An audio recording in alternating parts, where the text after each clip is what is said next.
They told us the city was just another battlefield, another name on a map. But when we got there, Stalingrad wasn't a place. It was a living, breathing beast. And it swallowed us whole. I remember the snow first. It wasn't soft like the kind back home. It was sharp, almost glass-like, cutting into our skin with every gust of wind. The city was already in ruins when we arrived, the streets littered with bricks, splintered beams, and bodies that no one had time to bury. You learned quickly not to look too long at the dead. The dead stared back. Our orders were simple: take the city, hold the Volga. But nothing was simple in Stalingrad. Every corner hid a sniper, every doorway a machine gun nest. The air stank of cordite and smoke, but underneath it all, you could smell fear. Not just ours. Theirs too. The Russians were fighting for their homes. And when a man fights for his home, he becomes something you can't reason with. Something you can't kill without losing a piece of yourself. The first week, we lost Hansen. Shot clean through the throat by a sniper while lighting a cigarette. He didn't even have time to fall, just crumpled into the snow like a puppet with its strings cut.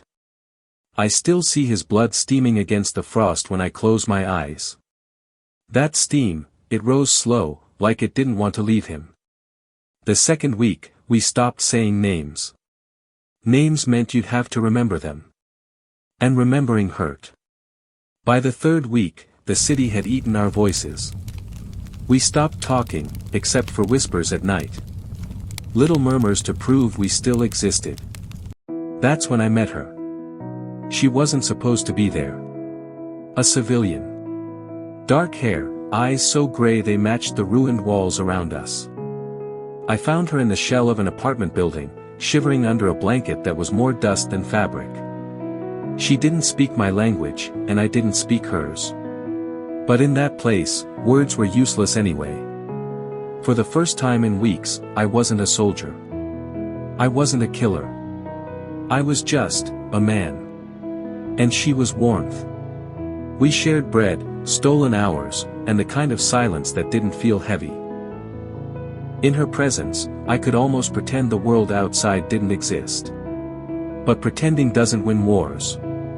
One morning, I went back to the building and she was gone. No note. No sign. Just her scarf on the floor. It smelled like smoke and something sweet I couldn't name. I kept it. Still have it. Winter deepened, and with it, the hunger. Men gnawed on leather belts, boiled shoe soles into something that resembled soup. We shot rats. Ate them. In the worst days, when the sky was so low it felt like it could crush us, I saw men turn on each other. Not out of anger. Out of desperation. Then came January. The Russians closed the circle. There was no way out. We fought for every room, every floor, every breath. Some nights the fighting was so close you could feel the enemy's breath on your neck. I learned what it sounded like when a man died in the cold. A sharp gasp, then nothing. The snow drank it all. In February, they told us to surrender. But by then, we weren't soldiers anymore. We were ghosts wearing uniforms. Of the 300 men I arrived with, 12 of us made it to the end.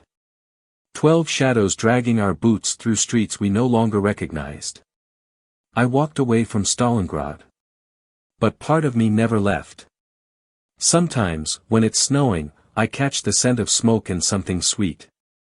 And I see her again, standing in that crumbling room. Gray eyes watching me. Waiting. Always waiting. Because no one returns from Stalingrad. Not really. Subscribe for more.